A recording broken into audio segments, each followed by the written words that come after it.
But it's Morphy's next move that really catapults this game into the Super League. It's a move that would have bowled over all the contemporaries, especially with the black pieces playing such a decisive attack. And this is it.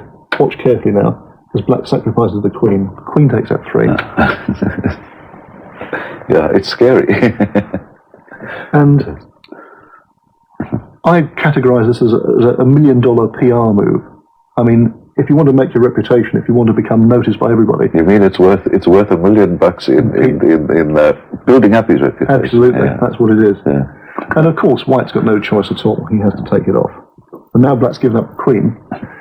But in exchange, he's stripped away. Terrible nakedness. That's right. The White king is totally naked, and now the pieces, what's left of Black's army, swoops in for the final attack. First of all, check. There's no choice. Of course, he has to put the king in the corner. And now this bishop comes into H3, attacking the rook and threatening. It's ever more and more horrible. That's right. Yeah. The rook has to move out of the way. And now it's kind of seesaw operation. The bishop comes into G2, check. Why wouldn't he have gone to F1 there? Or G1, yes. In this position? Yes. Yes, I see. If he goes to G1, then Black can simply take the rook on G1 check, and then bring the other rook from E8 into E1. Yes. It's over very quickly then. So he put the rook on D1. The bishop came in here, check. The king went to G1, and now all this is forced. It's a horrible seesaw. Check, again from the rook. It's quite sadistic, actually. That's right, the king has to go to F1. The seesaw starts again, bishop check. The king can't go to the E file. It has to go to G1. The bishop goes to H3, discover check again. And the king is forced back into the corner, H1. And now the final attacking unit, bishop takes the pawn. And the fatal net's been woven. And the threat now is bishop G2 checkmate. White's got no choice. He has to start getting material back. Starting with his extra queen. Morphy took it off. Bishop takes. Rook takes back. So at least White's starting to beat off the attack a bit. But the final wave, in comes the black rook. Well, the old saying, a gentleman would resign. Yes.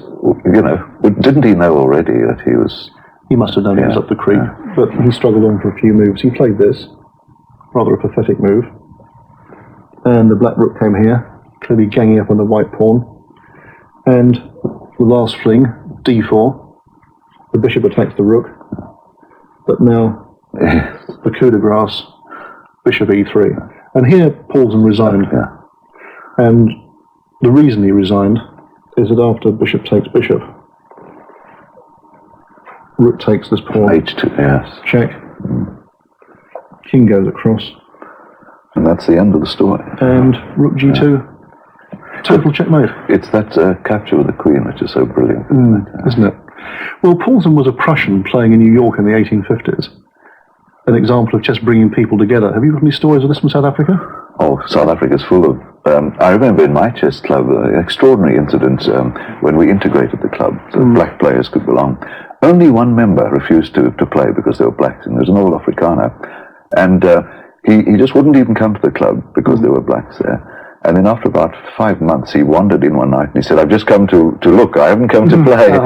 And then inevitably he started looking at some of the games. He asked the young black player why he'd moved that night there.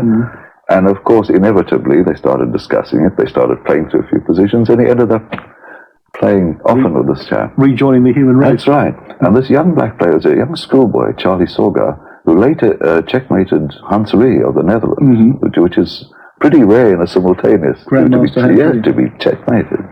So, yeah, it did bring people together, and I think it always will. It's a charming story. Well, thanks very much, Donald. Next week, we're going to look at the very brilliant game played at London 1883 between another Prussian, Johannes Zukertort, and the first English Grandmaster in our series, Joseph Henry Blackburn. Meanwhile, It's goodbye from Donald, goodbye from me, goodbye from the entire chess team. Join us next week.